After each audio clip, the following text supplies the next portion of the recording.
You're listening to Hotepish with your host, Dwwann B.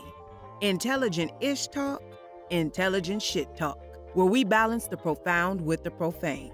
Political satire, celebrity and expert guests, information and entertainment, conversation and solutions. Leave your feelings at the door.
today. Reparations is moving forward. Here in California. That's a beautiful thing. We're going to talk about this.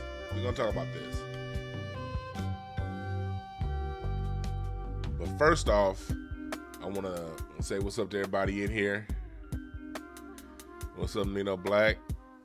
Time to shine. Quan S, what's up? What up?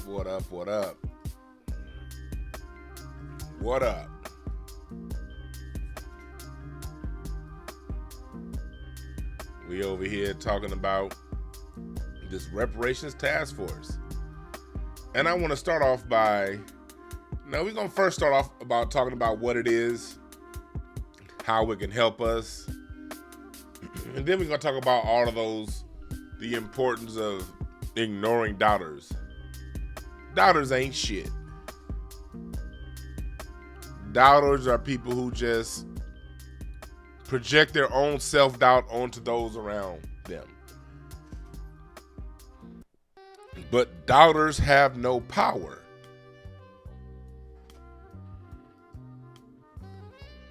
How do I know they have no power? Because in spite of all their weak-ass doubts and red herrings, California's reparation effort moves ahead.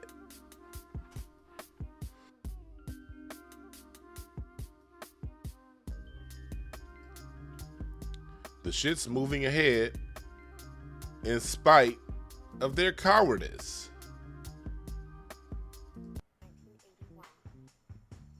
Let's talk about this for a little bit. Let me change over to my screen. California's Reparations Task Force effort moves ahead. First of all, for those of you who don't know, California has an assembly bill, AB 3121. And the assembly bill is something that a task force that was basically put together to study reparations. Now, we all know when it comes time for black people, they always have to have some sort of assembly, some sort of task force, some bullshit basically to slow things down. They always gotta have that shit. But like anything else that's put out there, you can take what's meant to stop progress and slow things down. You could take that and flip it into something that can be to your benefit. And I think that's what we're doing right now. That's what we're seeing right now. That's what we're seeing right now.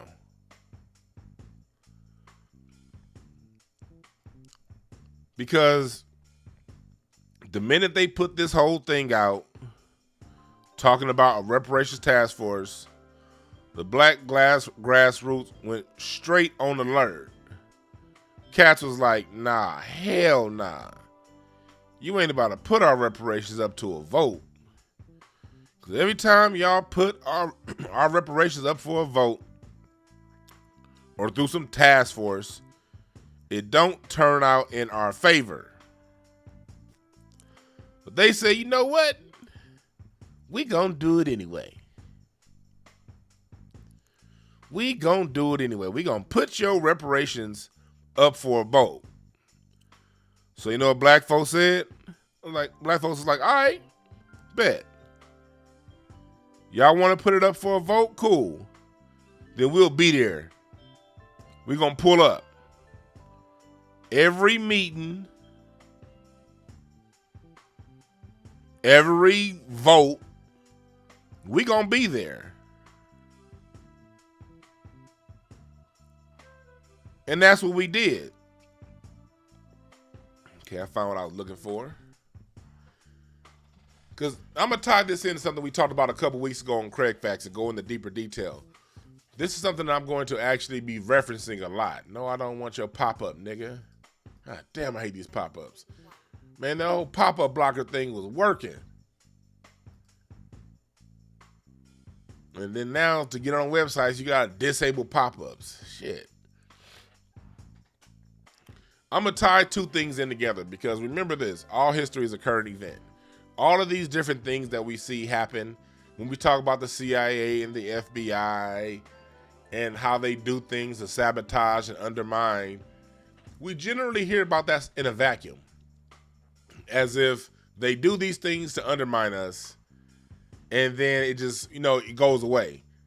We very rarely take time to analyze how they undermine and what they're doing to undermine and how that can be, and how what we learn in a book or learn in a newspaper article, how that applies to the things that we see in front of us today. But y'all know my teaching style. I tie all this shit in together because all of it does tie in together. Everything ties in together. This article is called How to, quote, inadvertently sabotage your organization. In 1944, the Office of Strategic Services, the Central Intelligence Agency's predecessor, headed by, I don't want to say legendary, by thug Wild Bill Donovan, put together a secret manual for sabotaging enemy organizations. You see how these motherfuckers put up here, how they throw shit in your face? It's literally talking about sabotaging organizations, but they put the word legendary in front of the bastard who put this shit together.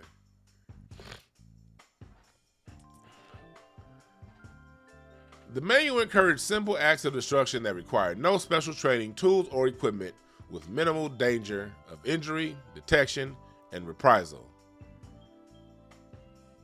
And that crucially could be executed by ordinary citizens. The OSS identified two ways of undermining an organization: physical damage to equipment, facilities, transportation, and means of production, and human obstruction of organizational and managerial processes, leading to faulty decisions and non-cooperation. Follow me here. All this shit ties in together, all right?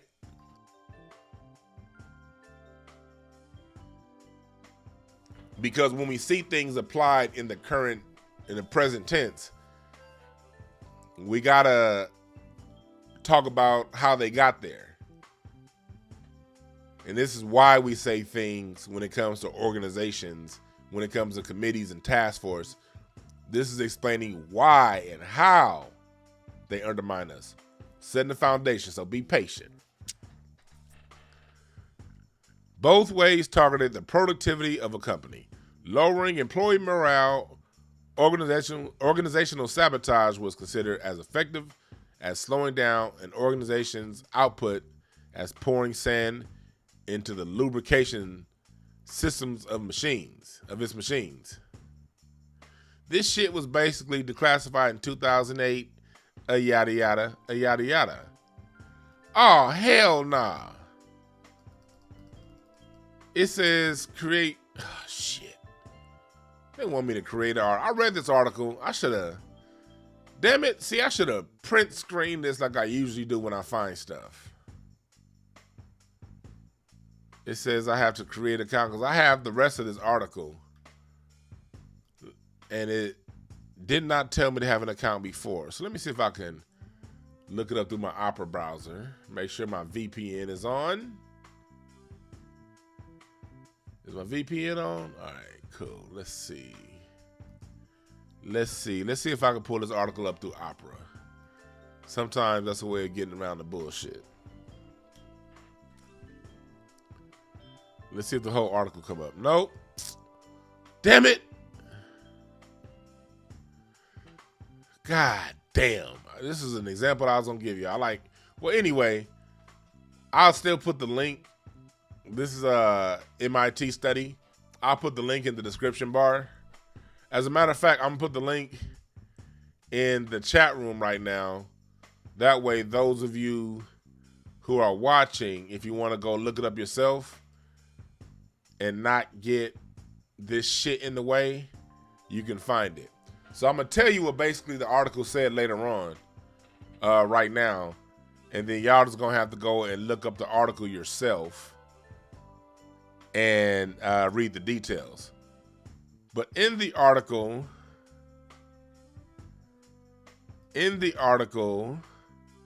it talked about one of the ways of sabotaging an organization is to create committees. And it's talking about politically. It's like, if you want to sabotage, okay, I just posted the article in the chat. I pinned the article at the top of the chat room for those of you who want further research and further detail into what I'm talking about. I pinned the article in the chat room so you guys can read it yourself. But in the article, basically, it has many ways of sabotaging movements. One of them was to create organizations, create committees, and through the use of committees, using a committee to slow down whatever momentum an organization or a group has that's counter to the interests of the white society. You dig what I'm saying? So we already know on one level, the fact that there's a whole task force lets us know that, all right, so they already putting the bullshit in the water. Here they go again. They gave Asians and everybody else money with no task force, with no vote, just an executive order, both state and federal. But when it comes to us, they want to put together a task force. All right, cool. So what the residents of California and the help of other black people nationwide, when they've had these committee meetings, we've pulled up, shown up. Hell, I was in the meeting earlier today, but I had to get out here and talk to y'all. But I also put this here. Matter of fact, let me see here. I'm about to put this link in the chat room too. This is the link to join the task force, because they're actually meeting right now. And they'll be meeting more later on today. So I'm actually going to put this link in the chat room now too. I'm going to put this link in the chat room now too. Boom. The residents of California have pulled up. And I've been on a couple of the calls. Yesterday's call, I couldn't be on too long because y'all know I was on Craig Facts. But I was in there for about 10 minutes. But I didn't need to be in there as long because it was like hundreds and hundreds and hundreds of black people in there. And we made sure that when it came to payout, the payout is going to be to the descendants of enslaved and free black people living in the country before the end of the 19th century. That is so beautiful. You know why that's beautiful? Because we speaking up for ourselves. Ain't no NAACP talking to us, for us. Cobra ain't talking for us. These different Negro organizations.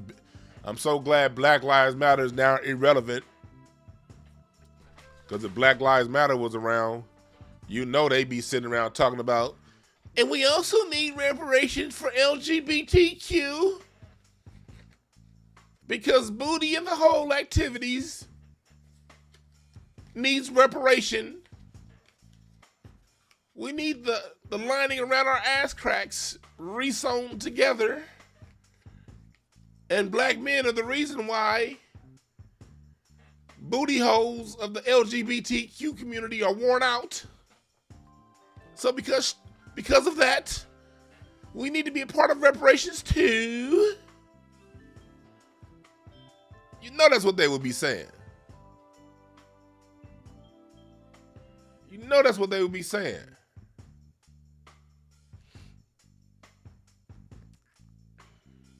And I've been hearing people say free blacks could be European. Guess what? There are going to be some people who don't deserve it that gets reparations. It's going to happen. I care about all I care about is 100% of foundational black Americans getting it. And if 2% of white people can claim something else, then whatever. They got game. But when it comes to the free blacks part, no, there's a lot of free black people. You better be happy they put free blacks in there, nigga. Study your history. Every black person in America wasn't enslaved.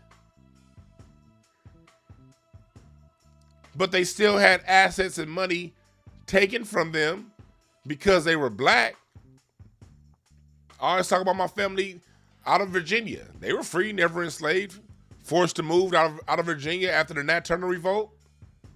They had to leave thousands of acres that they owned behind. Those free blacks had to leave their ancestral land behind or get captured into slavery. And then when they moved to Indiana, they had to buy 900 acres of land. The white people got acres for free. Homestead Act, 160 acres, free, look it up. And by the time we get to the year 1890, all black people were free. You see it says up until except for the 19th century, that means up until 1899, black people were free for 35 years of the 19th century. And at that time, there were very few to no immigrants, black immigrants from either the Caribbean or Africa. The amount that came through was negligible. All right, every black person wasn't enslaved. Dig it?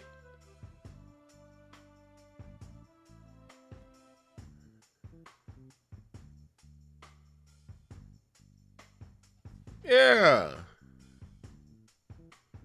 So, like black people, we need to, one thing we need to do is study goddamn slavery more closely and not just the shit we heard in school.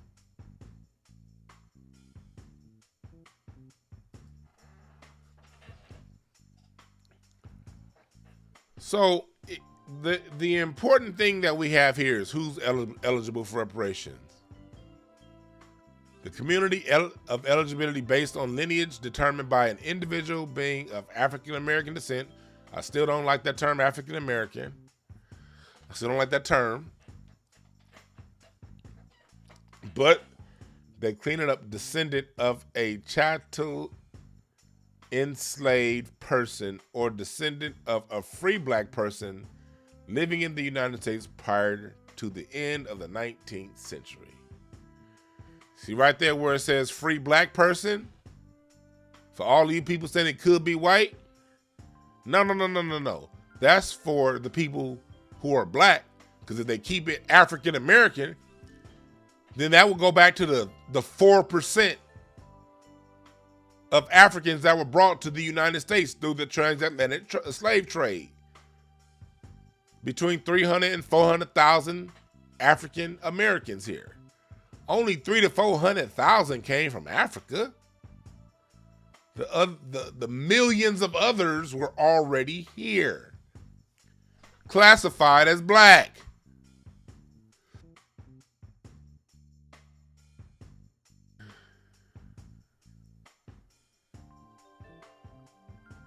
So pay attention.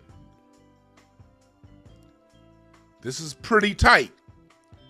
Is it as tight as could be? No. You know, it could be a little tighter. It could be. But this is pretty damn tight. Based on lineage. It could be tighter if we limited the only thing I would add to it is they would have to have identified as black. They have to be identified as black now. And they have to have identified as black their whole life. Meaning when they were enrolled in school, they were black. When they got their first job, they checked black. When they applied for home loans, they checked black. Their license plate, their license says black. That's the only thing I would add to it, is that they currently identify as black. That's the thing I would like to bring it into, that they currently identify as black.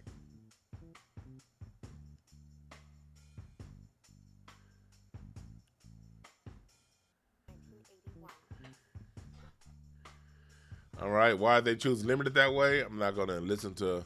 The reason why they chose limited that way is because the grassroots push for it. This is all a bunch of bullshit. You know, white folks always got to jump in and control the narrative. They never going to give credit to the grassroots. The grassroots is why it happened that way. Here they're talking about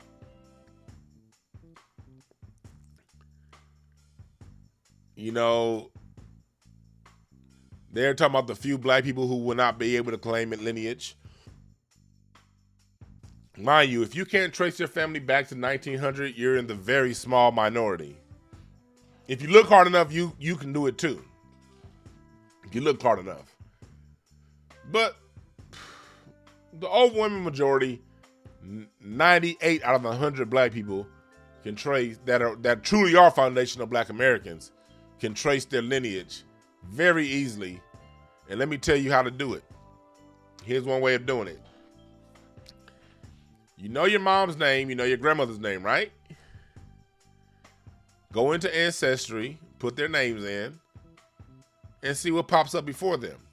A good way of finding out what pops up, if your parents aren't around or grandparents aren't around, if you have a family member that has obituaries, you have two things, you have resources you can pull from. Family members who have old family reunion programs. You know, black folks, especially down south, we love our family reunions. And most family reunions have a program where they're telling you who the cousins are, who the Smiths are, who the Browns are, or who the Williamses are, and their parents.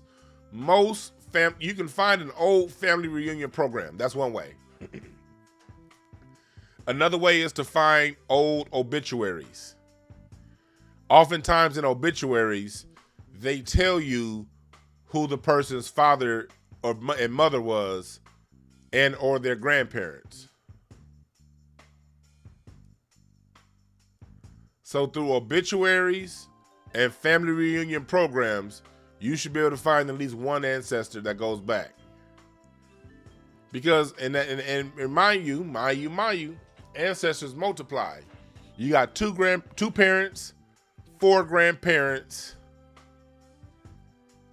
16 great-great-grandparents, 32 great-great-great-grandparents, and it multiplies like that. See, both on my mom's side and my dad's side, I have traumatic deaths. Like my mom died when she was a month old. My dad's similar with my dad. Not quite the same, but there was a disconnection because of death. Well, my first route was to go through with the people who are alive and go down those trees. Funeral obituaries. And through that, when I went into Ancestry, I was able to plug in and find family I never knew existed before 2 years ago. And I've since met some of them. I have a lot of trauma in my lineage.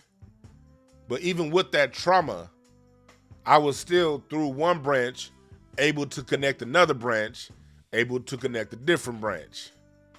So even if you've had trauma in your life and your family lineage, there's still ways to trace these things, okay?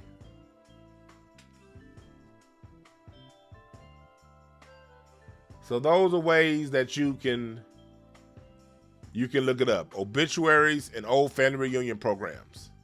And sometimes what you'll get if you go on Ancestry, you'll get a pop. It'll be someone else that's been putting together your family tree that you never knew existed. And they have your grandmother plugged in, but they didn't know they didn't know your grandmother's children's name and grandchildren's name. So you'll put some stuff in, and it'll be somebody on the other side of the country with a whole goddamn line of facts about your family. that you were able to find because they knew your grandmother but didn't know you existed. So that's a way we can get this done, black people. And going back to the year 1900 is not hard to do.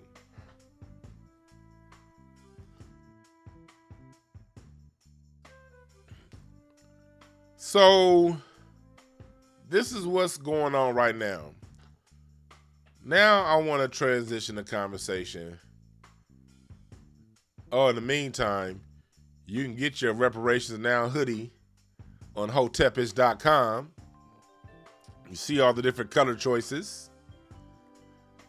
Get your Reparations Now hoodie. Look at these colors. Get them all right now. You can either get the hoodie or you can get the t-shirt. And I got the Reparations Now t-shirt in a couple different formats. One with the money in the fist, the other with the point. Pointing at the motherfuckers. Reparations Now. If you regular size, $29.99. If you're a fat nigga like me, $32.99. You dig what I'm saying? So now I want to transition the conversation to all of the roadblock niggas that we've been having to deal with since forever. The people that's been saying we ain't never getting reparations. Now I will say, I will start off, let's say we gotta have caution because nothing's been passed yet. Oh, before I even go into that, before I even make that transition, I'm glad I thought of this. The task force is meeting again today, which I encourage everybody to go and jump into as soon as this is over with. And when it comes to, this is a long 2-year process. We're not even a full year into the 2-year-long process. The task force is not expected to produce a detailed proposal outlining specific recommendations for reparations until July 2023. And then the California legislature must pass those recommendations in a new law approved by the governor to take effect. Basically, right there is where they plan on stopping this. All right. They put our specific wording in there, which is a good thing. But when you get to that July 23rd, that's where we're going to have to really pay attention to the details.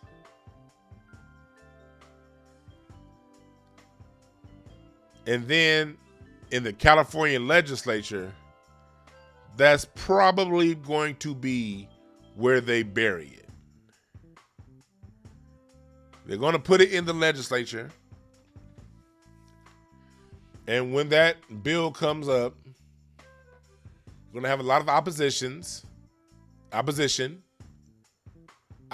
from whites. I think our biggest opposition here in California is going to be from Asians and Latinos. Yes, I said it. Yes, I said it. Because what happened up in Portland when they had a reparations bill, it was a Latino that filed to stop it. Up in Oregon, that filed a motion to stop that reparations bill up in Oregon. So when it gets to that legislature, that's where they're going to try to dead this thing.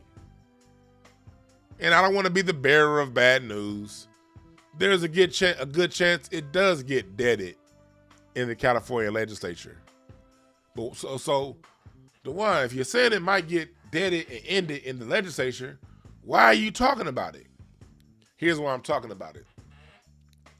It's because when it comes to a movement, you don't get all of what you want on the first go round. What you must do is continue to refine it as you move forward. If they do decide to dead it in the legislature, you don't get discouraged. You keep moving. Look at what happened with the gay folks. California, as recently as 2008, said no gay marriage. We ain't down with that.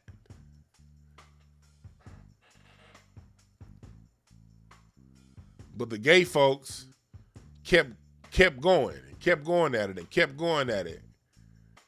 They grind it like they do in the bedroom, getting their grind on. They grinded it out,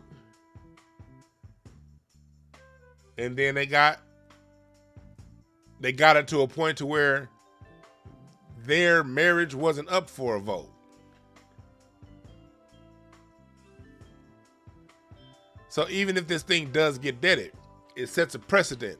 What we do here in California is setting a precedent for the rest of the country.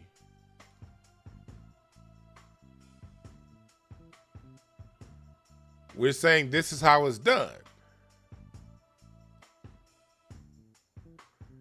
We're going, if there's going to be any kind of reparations, it's going to be for Black Americans only. No African immigrants, no Mexicans, no Caribbeans, no Chinese, no poor white people, none of that people of color shit. None of that minority shit.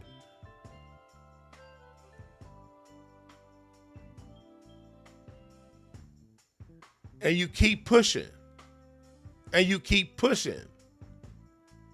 And when it comes time to, this is why withholding your vote is so important.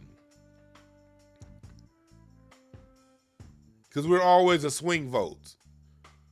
The immigrants, once they've been naturalized and they're used to the United States customs, they become Republicans. And it's always some sort of deadlock. And the difference gets decided by our voting bloc.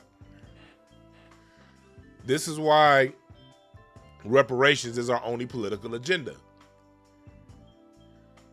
I know I've already called here. I live in Stephen Bradford's district. Stephen Bradford was on this task force. Stephen Bradford was one of the people that was trying to make reparations for all people. I called Stephen Bradford. I emailed his office multiple times saying that what this must be. I'm also letting him know, I decide here locally whether or not he gets reelected. I told him how many apartments I have over here in his district. And I've been talking to other people, my tenants, and other people in the neighborhood about this reparations task force and to watch Stephen Bradford. So, if this thing does get deaded in the legislature, the local electorate will have a political consequence. And so will anyone who decides to speak against our reparations. And we'll continue to refine it and refine it and refine it until we get it right. We didn't lose everything in one election. We're not going to get everything back in one election cycle. Reparations is the movement of the future, of the present and the future, bruh. Even after we get state reparations, we still got federal reparations we got to fight for. After we get our cash, then we're going to go back and fight for our education reparations. Now we're going to take this tax money that we have and we're going to fund our own fucking schools. Let's go back to segregation. And then we're going to go back, and then we got reparations, medical reparations that are due to us. Reparations is our political agenda for at least the next 100 years, Black people. And if the people running that needed your vote say anything other than reparative justice for us, if they say people of color and all this other shit, then just stay home and be with your family. Why go vote? You don't have to vote. You can stay home. I'm sure there are things around the house, there are tasks around the house that you've been meaning to get done. So when Election Tuesday comes around and your electorate is talking against your political interests, just use that as the day to be productive in your home and do the things you've been saying you don't have the time to do. How about that?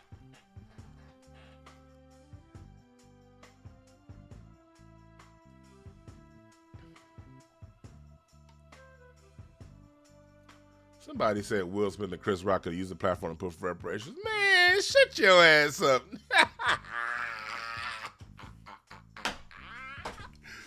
Them kind of comments be killing me, boy. That was funny as hell, boy. You got jokes.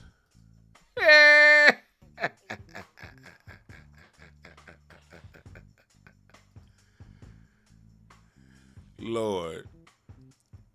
I don't know what to say. Why are you waiting on... The hell is Will Smith and Chris Rock on? What? Come on, black people. All this waiting for celebrities to do shit for us. Chill. Celebrities ain't shit. Celebrities do celebrity shit. What the fuck? We've gotten this far without celebrity. Why would we need Chris Rock and Will Smith to speak for us when we've gotten this far without them? We don't need no damn celebrity speaking up for us. The man want to slap somebody on TV, he can slap somebody on TV. They ain't got a damn thing to do with us. That's Hollywood. That's another thing we got to stop doing, black people, to stop conflating Hollywood with life. Hollywood is a production. Hollywood is a fantasy production. We don't need those people speaking for us. They're not the thought leaders. White folks don't wait for goddamn Matt Damon to champion their cause. Because they shouldn't. We be the only people that be wanting these old phony ass actors. I don't want these actors saying shit for us. Let me just tell you the truth. I don't want an actor. I don't want no athlete. I don't want no LeBron James coming saying, yeah, man, we need reparations, man, because all people are dying. You know, we need reparations for everybody. The minute you get Hollywood and the entertainment industry involved in our fight, then every goddamn LGBTQ immigrant, poor white, liberal white woman is gonna get a piece of the action. We don't want them saying shit. Fuck these entertainers. They ain't shit. They ain't nobody.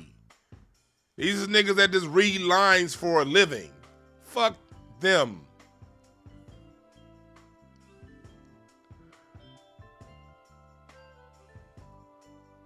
Thank you, Star. The last time a celebrity spoke for us, he recanted. Nick Cannon. Nick Cannon was coming out talking about he the next Dick Gregory. I don't care. I'm a boss. You can't fire a boss. Then 36 hours later, I want to go ahead and apologize. Because, man, it ain't about my people, man. It's about all people. Boo-hoo-hoo-hoo. I don't have the nuts to stand on what I said. Boo-hoo-hoo-hoo.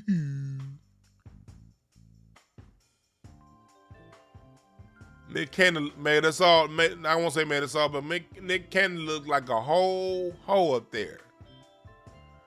I'm sure his heart was in the right place when he started. But all I'm going to say is he got the Dick Gregory the Dr. Sebi documentary that he still ain't released yet. We see time and time and time again celebrities fucking shit up for us. And what's the first thing we do? Let's get some more celebrities down here. Man, how many times we gotta see that shit don't work?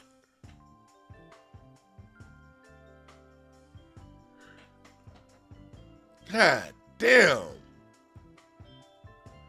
Yeah, Nick may be a good dude, but that's not the point we're talking about. It's a lot of good people out there. I don't like when we have a particular talk about somebody, they're a good dude. Yes, but we're talking about something specific. He may have had good intentions. I'm sure Nick Cannon's a great guy. I know like at least 10 people who know Nick Cannon personally, and they've said nothing but good things about him. We're not talking about Nick Cannon the person. We're talking about Nick Cannon, the wannabe activist, that he said he's going to take the mantle and speak for black people. He said he the Nick Dick. Black people didn't call him the next Dick Gregory. He called himself that. And then went boo-hoo-hoo-hoo and apologizing.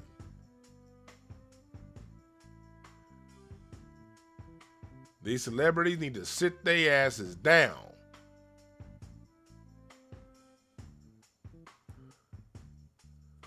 Sit their asses down. And anybody waiting on a celebrity to speak up, you need to sit your ass down.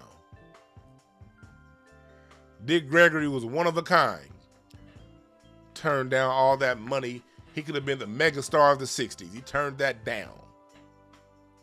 For us. Dick Gregory had a lot of kids. I think, 9 kids? Something like 7, 8, 9 kids? Dick Gregory had a wife and children. He said the movement was bigger. Dick Gregory is a standard all unto his own. Dick Gregory is his own entity. Dick Gregory was one of a kind. It ain't no Dick Gregory actors out there. The Dick Gregories of today are you, we, the grassroots, taking our piece of Dick Gregory that we learned from him and applying it in our lives. The new Dick Gregory is the collective. The new Muhammad Ali is the collective. The critical mass. The determined minority. That's the new Dick Gregory.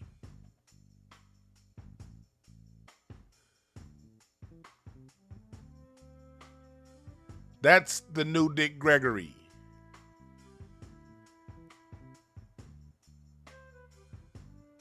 All right? Hell yeah, everything Dick Gregory spoke on was some real shit.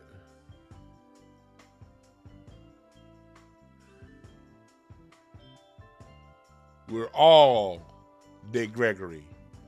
I am Malcolm X. That's what Spike Lee was trying to tell us at the end of that movie. Who's Malcolm X? You Malcolm X, if you choose to be.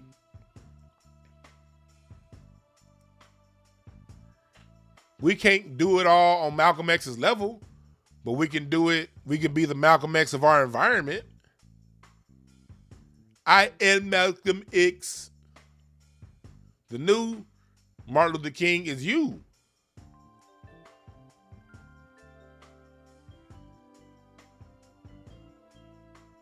Bad C said comparing Nick Cannon to Dick Gregory is like comparing Kevin Samuels to a straight male. That's funny.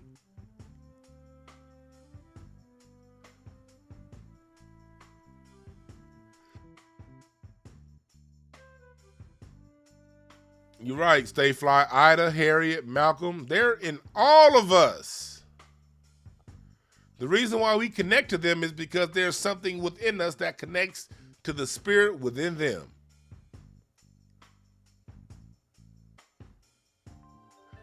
We are our ancestors. For real, for real.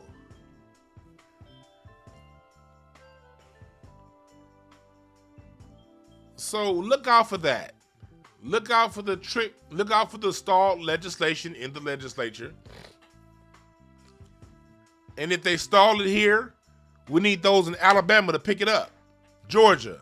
There's 50 states out here, black people. Come on now, California, we got black people are 6% of the population here.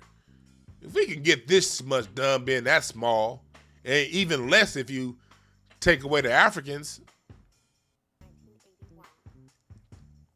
If our small ass percentage of the population can get this done, what can y'all do in Georgia, Arkansas, Tennessee, Louisiana, Texas, Mississippi, Illinois, Missouri, Virginia, Maryland, South Carolina, North Carolina, New York. Y'all got bigger numbers all in them places than we do here.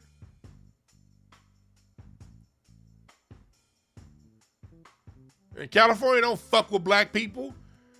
Hell, you gotta remember, California is a state that gave the rest of the nation three strikes, nigga. The national federal three strikes laws, those national and federal RICO gang injunction laws, started here in California.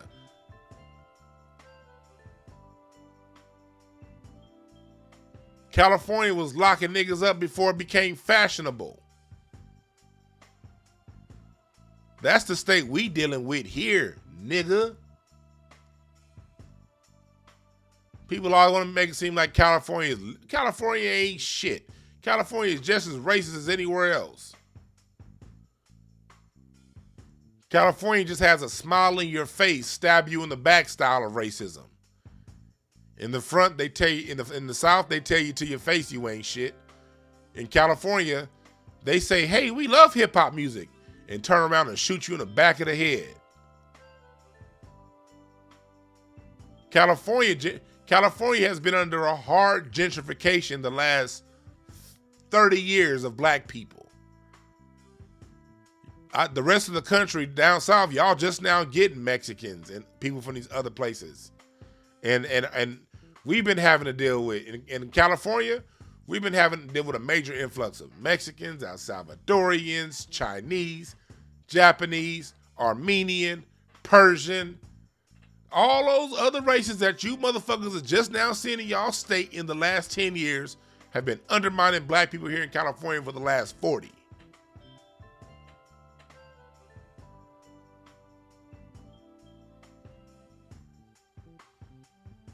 So let's not play that California is liberal and nice bullshit ass game, because I know it's gonna be some sorry ass nigga that come in here later on saying that shit. Maybe California it ain't as racist in California as it is here in Mississippi. Shit. The reason why the hood is being gentrified so hard now is because here in California we've been under a soft gentrification for over 30 years. Black people the reason why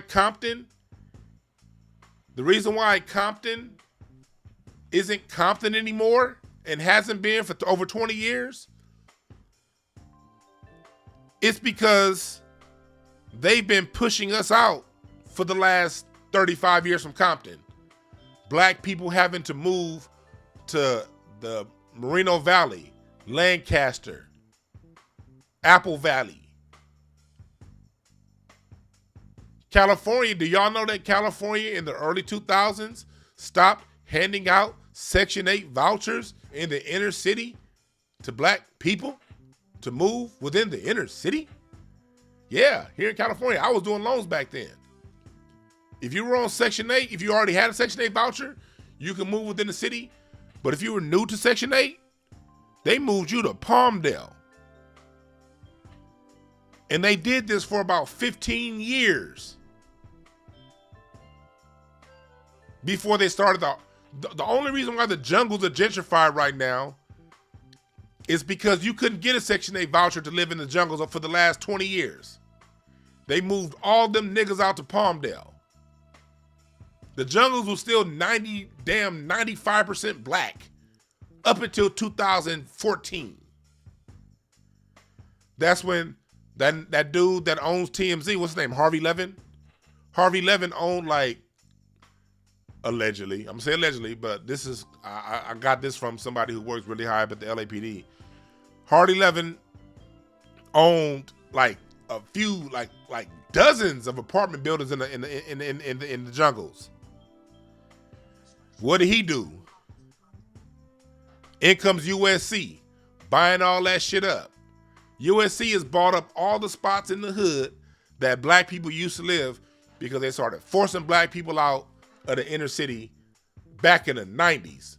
and then through Section 8 through the 2000s.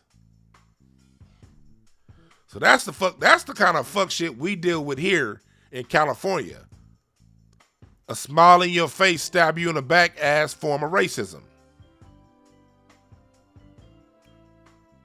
So this is the state that's doing this. This state. I'm trying to send this other video to y'all, but damn it, it's not letting me. Let me see if I can pull this article up on my about what's going on over in Compton right now. It was basically, I'm gonna do a whole. I'm not gonna put it up. I'm gonna do a whole nother show on this.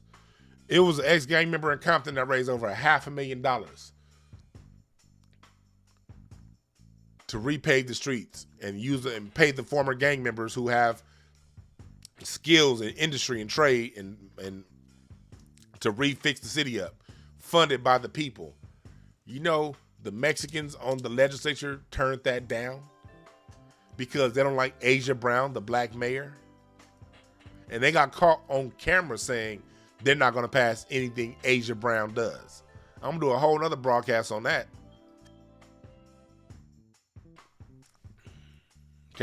Here in California, the damn sheriff department has internal gangs. If you want to know deeper in on that, I got a whole broadcast that I did about a year ago talking about the over 20 gangs that are inside the LA Sheriff's Department. I did a whole breakdown on that over a year ago. A lot of these motherfuckers are just now telling y'all over the last couple months about California's Sheriff Department gang thing. I did a whole breakdown, a 2-hour-long breakdown, naming the names of the gangs, showing you their tattoos, who the people are responsible. I did that shit almost a year and a half ago. That's old news. Look me up. Look me up. So, if we can get that done here in California, that means wherever you are in the nation, you can get it cracking too. And when there's a polygenesis, it can't be a one state thing. It has to be everybody. When the rest of the nation gets on code with this, Mississippi gonna do something California didn't think of. Georgia gonna do something California and Mississippi didn't think of. Arkansas is gonna learn from California, Georgia, and Mississippi and put more perfection on top of it. And if throughout the country, the grassroots pushes forward and does right by black people, we continue to refine the process. And when that becomes the political ideology of the adults, we pass it down to the kids. Mind you, it's kids right now who are 13, 14, 15 years old. They're watching us. There are 15-year-olds with history classes that are saying that are paying attention to what's going on because that's a history assignment of theirs. There are 17-year-olds taking political science, trying to figure out if that's going to be their major in college. There are 20-year-olds who are eligible to be involved in politics, but they haven't quite joined in yet. They're watching us. The same way we were watching our parents. The difference is our parents told us we shall overcome. Well, not mine, but the majority. The people our parents' age taught us to go to college and get a degree. That's what I was taught at home. Go to college, get a degree. You get a degree, you get a job. You get a job, everything be good. I went ahead and got my degree, and on my graduation date, I'm sitting there in my cap and gown at Cal State University, Northridge, hot than a motherfucker. Not only because it's 95 degrees outside and I'm in a red robe, but because I was like, man, all this time I spent in college, I don't feel any smarter now with this piece of paper than I did yesterday before I got this bullshit ass piece of paper. Like I said, luckily for me, I paid my way through college cash. I worked at the bank and did loans when I was in college. I worked So when C-Sun, in the beginning of the semester was there, I was like, here you go. I'm so glad I ain't got no loans to pay back, because I'd really be mad at the motherfucker if I owed them bastards after all this shit.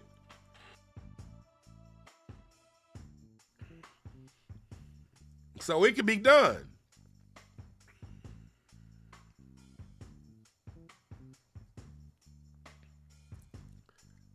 The youth are watching us. They see how we move. And as you see here, you don't need everybody.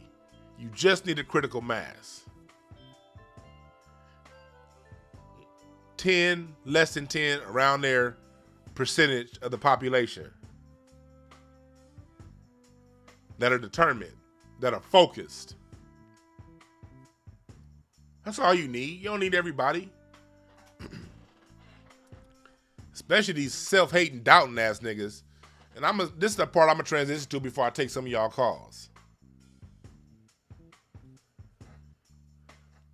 All those people saying we gotta change our status classification. This here should tell you, post, nigga, post. Just post up. Just post. Just chill. Chill, nigga, chill. What reparations will be who will be eligible for reparations? Person descendant of a free black person living in the United States prior to the 19th century. African American descent. They didn't say, nowhere in this task force did they say, before we give the reparations out, the people classified as black need to go ahead and reclassify themselves through the Moorish Science Temple. And no disrespect to the Moors, because y'all do preserve a great amount of information for us. But y'all the ones that told me I gotta register as one of y'all to get something. I'm just responding to what y'all said.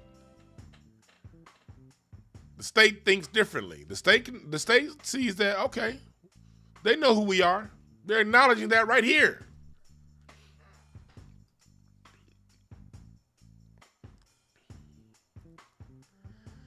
This is the actual bill in the California.gov website.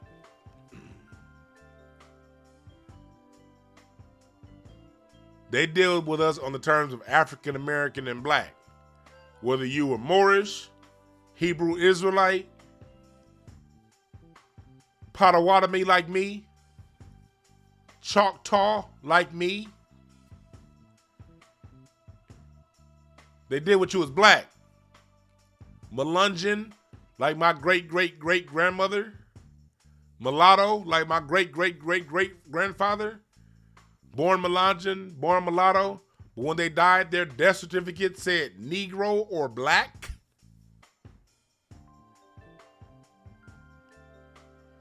This puts an end to all of that. They're not gonna come around and talk to people who are black is a color. Are you black, brother? Look at your skin, brother. Look at the color of your skin, brother. I don't see black. I see copper. And we are the copper-colored descendants of the Algonquins of the upper Northeast United States. So until we identify as copper-colored, Poodle-Woodle-Me, Womp-Wham-Doodle-Me tribe, we ain't gonna get nothing, my brother. Them niggas.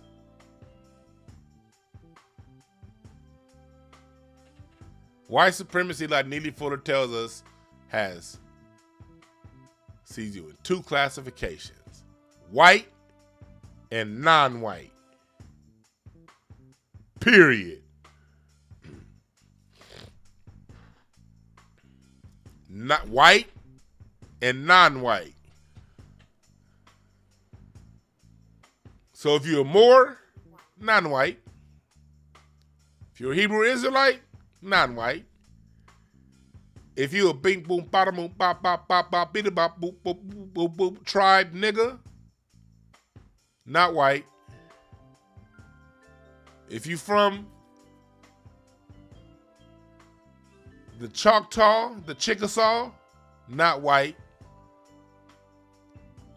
If you black from there, because there are Choctaw and Chickasaw getting reparations right now, but those are the ones classified as what? White.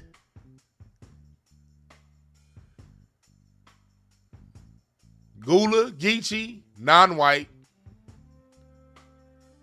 And I'm not saying people shouldn't identify with their tribe. Yes, you should. You should, if you know your lineage and your tribe, you should, identify with that. Get to know more about it.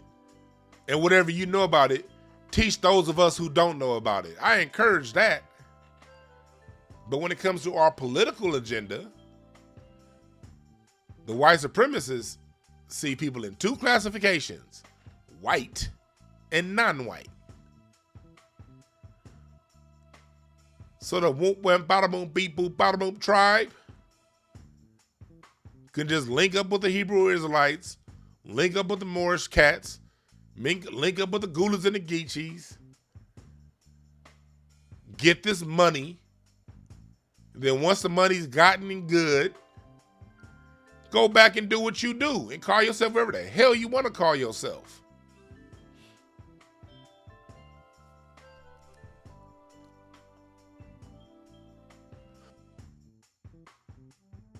And then when we get our first economics win, we'll go to the next win. We're going to go after the Native Americans, the ones that took our shit, the white ones. Then the corporations. Then the Dutch, then the British. Y'all started this shit. We're going to keep going. This is the fight for the next 100 years. We are in a 100-year battle right now. And we will have wins in that time. We'll have losses during that time. All that matters is you continue to move forward.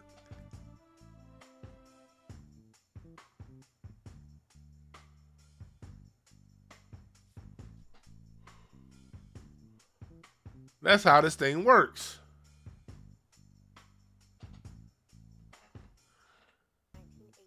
This is the next 100 years, folks. You may as well get ready. If you have a 2-year-old child, you might as well start writing your speech now to teach his child or her child, your grandchild. Your kids may not have kids for 30 more years. Well, in 30 years, when that child come to you in your 80s, you teach the little crumb snatcher reparations, and little Billy's gonna be like, "Well, granddad, didn't we get reparations 50 years ago?" Yeah, but that was just the first round. Then little Billy gonna be like, "Well, wasn't there more reparations 40 and 30 years ago? Didn't you teach me that?" And you gonna be like, "Yeah, but now they owe you. Now we gotta go after this company. Now we gotta go after that company." Y'all get ready to teach your grandchildren about this. Because we ain't going to be like the people who were before us. We ain't going to be like them old niggas. We ain't going to vote for just now, our political convenience, so we can die in a corner somewhere under white supremacy. Safe. No. We ain't selling them next generations out. Fuck that. Not on my watch. I'm 40 years old. I've been working with children since I was 14. Over half my life. I started September 1995, King Drew Medical Center, Watts, California, as a student tutor. Under my mentor, my doctor, the great Dr. Robinson, one of the greatest immunologists in the country. Because he's somebody I idolize, so anything my doctor wanted me to do, I did. because he reached the level of greatness that I wanted to one day attain. So I was his understudy. And he had a program to where he gave free supplemental education to children out of the King Drew Medical Center in Watts. And then once a year, he would take the kids to a week-long camp at either UC Santa Barbara or UC San Diego. And he would pay for every kid. It'd be over 150 kids. Everybody went for free, 7 days.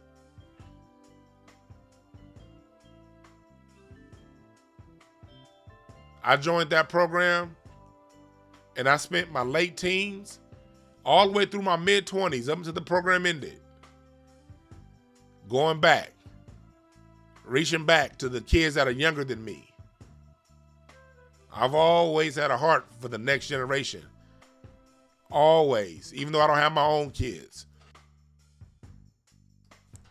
I spent 10 years working in Southern California under a job in South Central LA doing mental health for black children. My area was from downtown to Compton to Inglewood to the west and every area in between. This has been my goddamn life long before I got online talking to you niggas.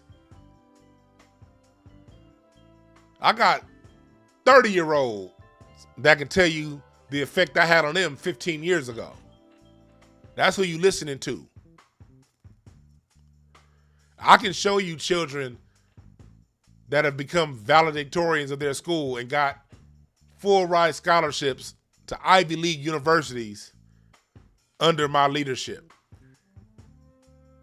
Really, they had great parents. All I did was help out a little bit. So I ain't one to sit around and say, okay, we gonna do what, if I'm not gonna get it, why fight? Hell nah. I personally think reparations can happen federally within 10 years. That's my personal thought, federally. It'll start happening throughout different states before then. But federally, I believe it can happen within 10 years. But say it don't happen in my lifetime, that's not gonna minimize my fight. Because there's black children coming behind me that need this. They need it. And they need to see us who are the adults, thus who have the power right now, I won't say the power, but the voice. They need to see us doing everything we can for them. Don't let another generation of black people have an adult class that's willing to sell them out. Black adults have been selling out black children for over 200 years now. That shit gotta stop, and it stops with us at Gen X and millennials. I'm a millennial. So that shit stops with the Gen Xers and the millennials. We the two generations that ain't gonna sell our kids out like the baby boomers did.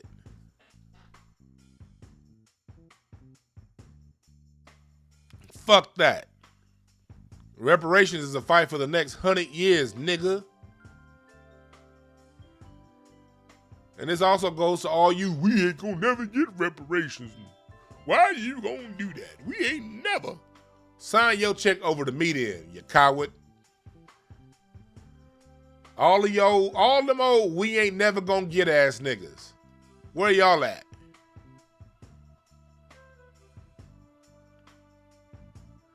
Give me your 40 acres and I'll give you my mule to stick his foot up your ass. How about that? I'll take your 40 acres and I'll train that mule to put that mule boot all up in your dumb ass. Coward ass niggas is always running their mouth. Them same niggas running around saying we ain't gonna never give reparations are the same niggas that defended Joe Rogan when he said that nigga shit. These are the same niggas saying, man, Will Smith need to go ahead and not be so violent now. You niggas is scared. Masquerading it in toughness. You ain't tough. You only fight fights you think you gonna win. Weak ass niggas. Tough is taking on a goddamn federal government and fighting fights you know good in the hell. It don't seem like any way possible you can win but you fight it anyway. That's tough.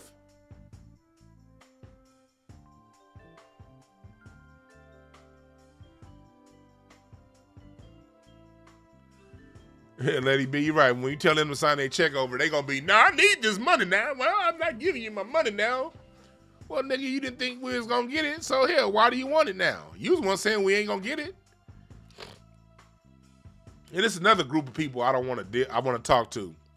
Them niggas that go around saying, I'm not waiting on reparations.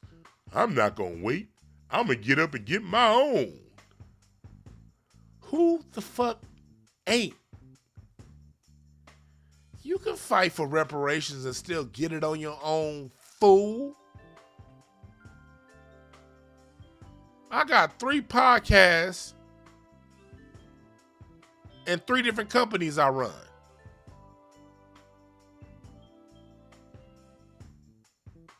I ain't waiting on shit. But when it comes time to concern myself with politics, because politics is involved in all of our daily lives, whether you want to ignore it or not, you pay taxes, even if down to the point to where even if it's just the sales tax on them blunts you just bought. You pay taxes, nigga, so you involved in politics. Your money's involved, so that means you involved. When it comes time to address my political agenda, it's reparations or nothing. And also, then there's going to be someone else saying like, so that means you just said you can stay home. You got to vote for somebody, don't you? No, nigga. Do you ever watch C-SPAN? For people that say that, I say, watch C-SPAN. You will, every day that there's a vote being taken, there's a congressman or senator from somewhere around the country who, when there is a bill on the line that neither advances their political agenda nor harms their political agenda, you know what they do? They abstain. Why do they abstain? They abstain because the person that introduced this bill put something out there that's not going to help my district. If it's not going to help my district and I vote yes, that can cause political consequences at home in my district. So I abstain. Why else do I abstain? Because when other senators, when other Congress people know that, hey, Congressman DeWan over there, if this shit don't have what he want in it, he not gonna vote for it. And that can hurt our agenda. So now they gotta come to you. Because everybody got bills that they want passed in Congress. That's when they come to you. Be like, hey, we need your vote on this particular bill. And then you can then say, well, if I give you my vote, you're going to need mine. I have this bill over here. You're going to have to come my way and vote my way if you want me. You scratch my back, I scratch yours. This happens every day within the halls of Congress, federally and locally. No different with you as a voter, us as a voting bloc. If the people asking for our vote has something on the table that does not advance our political agenda, we can abstain.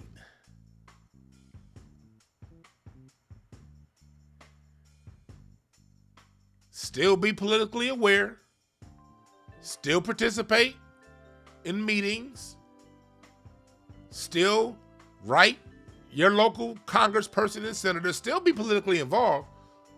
You don't stop being politically involved. But when it comes time to cast this vote, you should already know what you're getting before you vote. That's the only way politics works. We just late to the games as niggas. Abstaining is political leverage.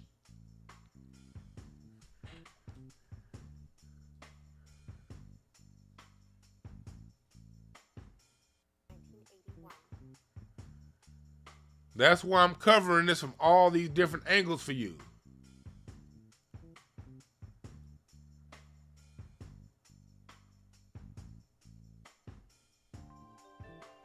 You did. So we are headed on the right direction. We are headed down the right path.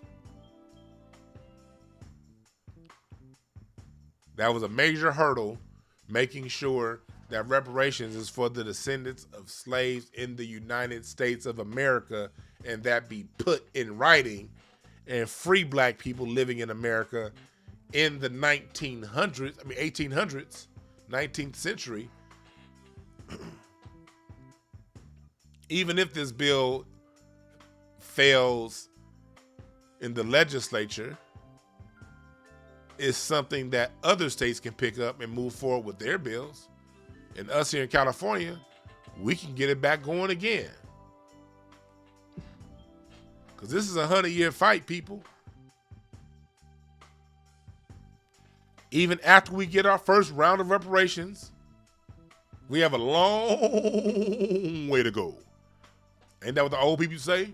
Got a long way to go. That's how Muddy Waters would say it. Got a long way to go. Muddy Waters.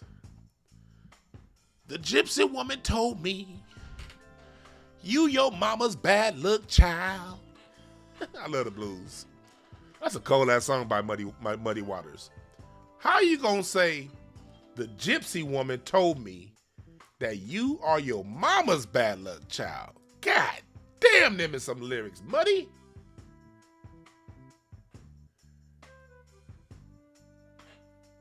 B.B. King said, I drink when I wanna, smoke a little too. That don't mean nothing, baby, if I ain't good to you. Because I'm paying the cost to be the boss. Y'all better check back up on foundational Black American blues music. See where hip hop really come from. Oh, and I can't wait to start talking about my music family tree with y'all. I'm just waiting on Joe to finish the graphic design of it. But man, my tree looks beautiful. This tree that I have, this foundational Black American music family tree, man, this shit is amazing. I'm gonna show y'all my most recent update to it. This isn't the final tree, but it's going in this direction. This shit gonna be nice. Look at this. Y'all see where I'm going with my music family tree? Y'all see where I'm going with it? The black woman showing you it's gonna be different. This isn't it. This isn't the final tree. This is just a update showing how from the soul you get the Delta blues, the syncopated dance music. From bebop you get bossa nova, Latin jazz. Nigga, from disco you get electronica, house, Euro. From funk you get the hip hop. From rock and roll you get the heavy metal, and nigga, we are dope. I ain't gonna keep that up. It's gonna look even better than that.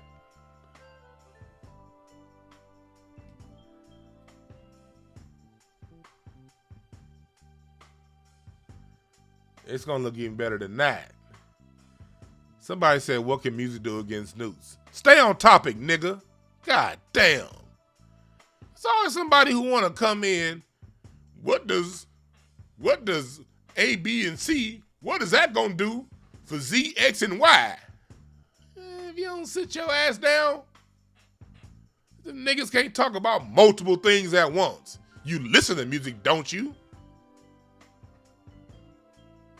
Hell, I tell you what music can do against nukes. It can calm your mind so you ain't worrying about no goddamn nukes. How about that? Turn on some John Coltrane and relax your ass. And stop worrying about some damn nukes. Because if you get nuked, you won't know you're going to be dead anyway, so why you stressing? God damn. Fuck them nukes.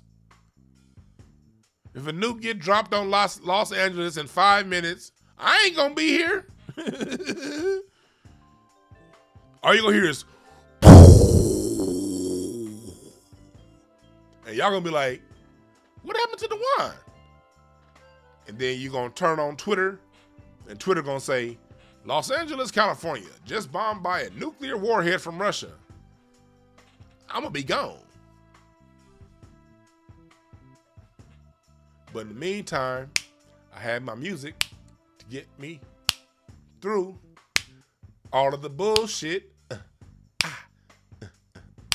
See, the reason why the music history is so important. The reason why the music history is so important is because it gives our children, going back to the children, cultural pride. They tell black people we ain't did nothing in this country. The music is the most identifiable mark that we have. We've done everything in this country, but the music is the most easily identifiable because everyone listens to music. Everyone knows the impact music has on their lives.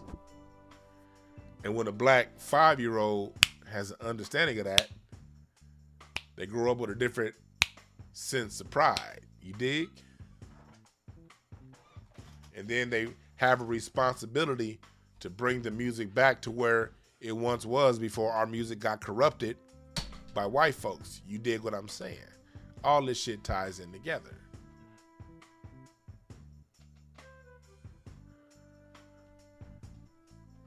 You don't worry about what all black people gotta do is play our game. White people gonna have tricks, all kind of shit up their sleeve. That's what they do. That's how they are with each other when we're not around. They're some trickster motherfuckers. Go study the history of Europe. They trick each other when... Hell, I live in LA. All I gotta do is go over to Manhattan Beach where ain't no black people. Well, we got Bruce's Beach, but wait for the trickery over there. But Manhattan Beach, when ain't no black people around, it'd be all kind of debauchery and degenerate bullshit, infighting going on with them crackers over there at Manhattan Beach. All they do is undermine. So what? Focus on your game. I say that when I play coach basketball. All we got to do is run our offense. Our offense is designed to combat any defense.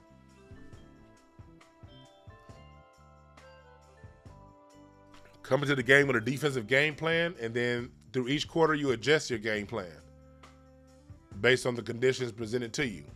The defense is double teaming at half court. All right, cool. What we're going to do is we're going to flash our big instead of having our big in the box under the basket. We're going to flash our big to the top of the post or three-point line, and our guard is going to dump it into him and then run action and run a backdoor play. If they're pressuring up fast enough, hard enough, we'll have an open layup. And then the minute that we keep getting enough open layups, they're going to readjust their defense.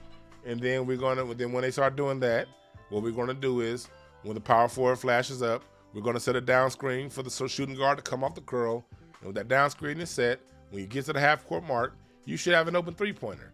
And if the three-pointer isn't there, you're going to have a dump down to the ball under the basket. Basketball is life. No different when it comes to our political agenda. They're going to have defense. You adjust. And you play your game. You focus on your game. Make good passes. Hit open jumpers. Then you got some defense of your own. Oh, y'all want this bill passed for LGBTQ? Democrats? Okay.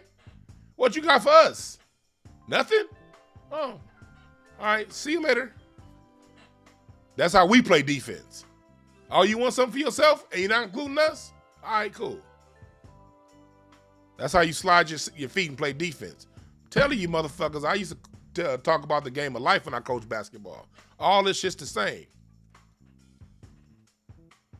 It ain't about what the other team does. It's about you executing your game plan.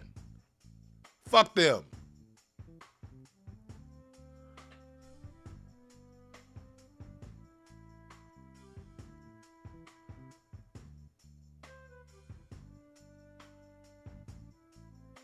F them. What's up, Tasha?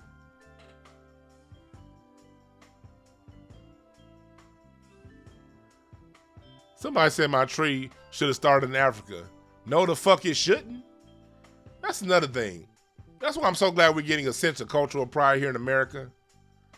Black Americans were ripped apart from their whatever Africanness we had in our music that was taken during slavery, fool. Why would I root Africa in it? If we're going to get real detailed, when Ziriab brought the harp, the horns, music scales to Spain during the time of the Moorish Inquisition during the 9th century AD, he came from Mesopotamia.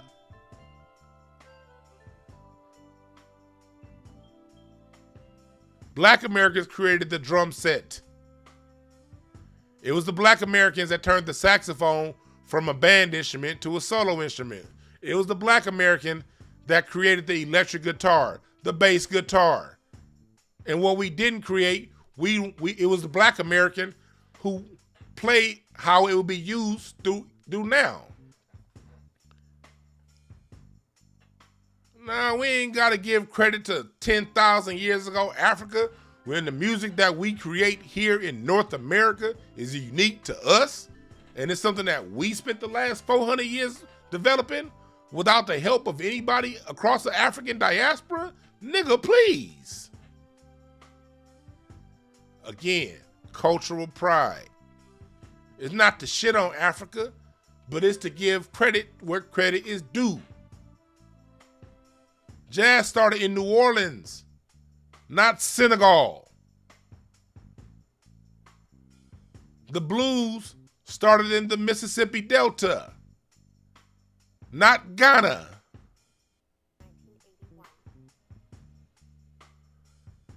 Music is people's interpretation in music and sound of their environment. And we, Black Americans, created our own instruments that did not exist in Africa, that did not exist in the Caribbean, to make our own sound. I'll be goddamn if I give credit to Africa on that. I'll be goddamn if I give credit to Africa on that.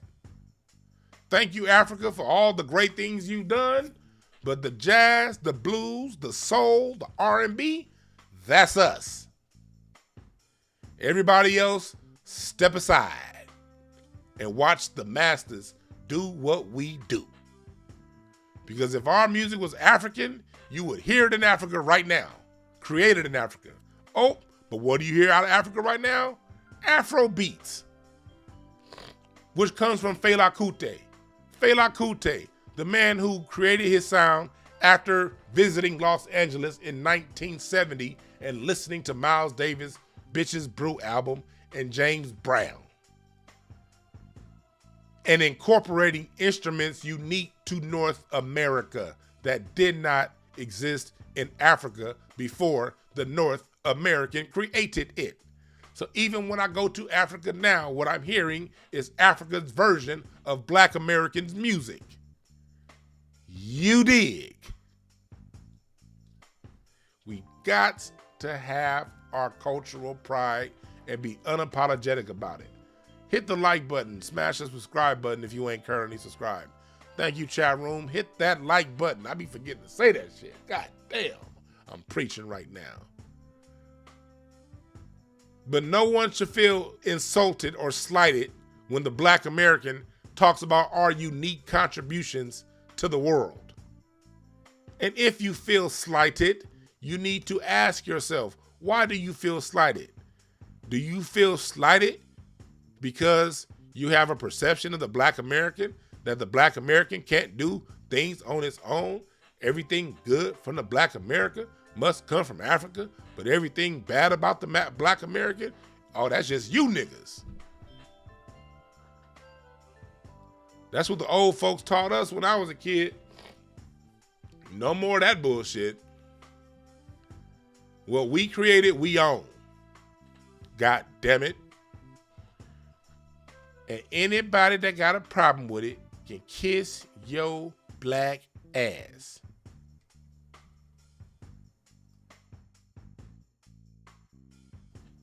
Kiss it.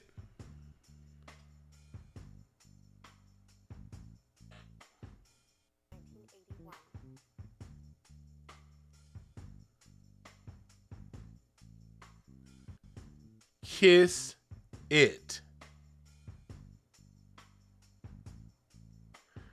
Yeah, I saw that Professor Black Truth just did that breakdown on the jazz band being lifted in New Orleans. All right, Nino Black, have a good one. I was gonna take calls, but I'm not. I'm actually about to end it. I got shit to do today. It's 12 o'clock. I got shit to do. I gotta get. But I think I'm gonna do a Q&A later on tonight. For those of you who want to call in, check this YouTube channel later on tonight. I'm gonna do a Q&A. All right. But we got this, black people. We got this. We got this. Just keep it going. This is our 100-year plan. Complete reparation. And we will take our reparations one nickel at a time. One day at a time. 1 minute at a time. That's how we're going to get it. And this is just the first step. You're right, Jordan Henley. It ain't over until we win. So hit me up tonight when I do my Q&A. If you have any questions. All right. Remember this. There are no perfect messengers, especially me. Only perfect messages for those who are willing to pick up the game. All right. Have a good one.